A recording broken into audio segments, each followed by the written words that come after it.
हज़ारा division कुदरती खूबसूरती से मुल्की और गैर मुल्की सयाहों को अपनी तरफ खींच लाता है।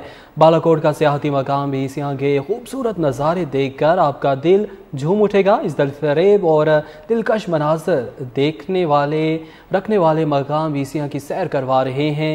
महर सिमाब अपनी इस रिपोर्ट में।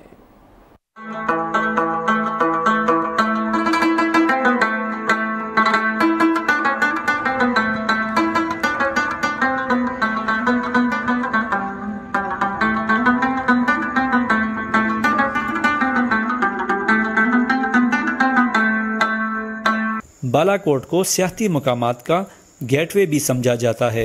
वादी कागान का आगाज़ भी बालाकोट से होता है। बालाकोट में एक सियाहती मुकाम बीसियाँ भी है जो कि शहर कुराकुरम पर वाक़या है।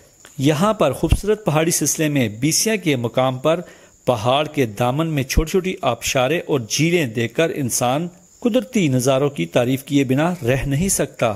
हम लोग स्पेशल यहाँ पे आए थे छुट्टियाँ मनाने, और जब यहाँ पे आए हैं तो रात को थोड़ी बारिश भी हुई थी।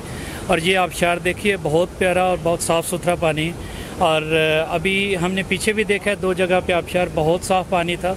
और यही हमारा एक शुमाली इलाका जात की खूबसूरती है जिसको हम लोग वो क्या कहते हैं कि देख रहे हैं। और इसी चीज़ को हम प्रमोट करने के लिए आए हैं कि इसको जितना है हम लोग फ़ॉरेन कंट्री के लिए, स्पेशली उन लोगों के लिए जिनको पाकिस्तान में खूबसूरती नज़र नहीं आती, उनको बताने के लिए कि नो डाउट कि पाकिस्तान एक बहुत खूबसूरत मुल्क है। इसमें बहुत सी आबशारें हैं, ग्रीनरी है, ठीक है। इस चीज़ को हमने संभालना है और इसे ही हमने प्रमोट करना है। जी, हम लोग इधर आए हैं नारायण कागान के विज़िट के लिए। रात को इधर ही रुक गए थे, मॉर्निंग में आए हैं। इधर आबशार देखिए और ये नज़ारे देखिए, ये माशाल्लाह बहुत खूबसूरती है, कुदरती। और हमारे प्रमोट करना चाहिए। दूसरा, सिक्योरिटी का कोई इशू नहीं है, कुछ मसला नहीं है।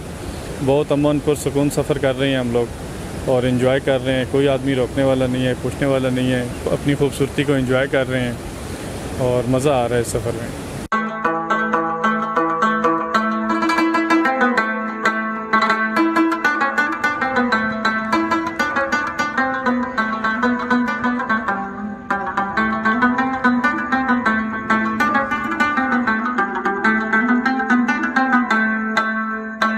वादी कागान नारायण जाते हुए शारा बालाकोट पर बीसियाँ शकरपड़िया में यहाँ पर खूबसूरत आबशार मंजर पेश करते हुए पहाड़ी इलाका जो भी यहाँ पर से गुजरता है तो लाजमी यहाँ पर रुकता है। कैमरा टीम के साथ महर सिमाब, K2 TV, बालाकोट, बीसियाँ शकरपड़िया।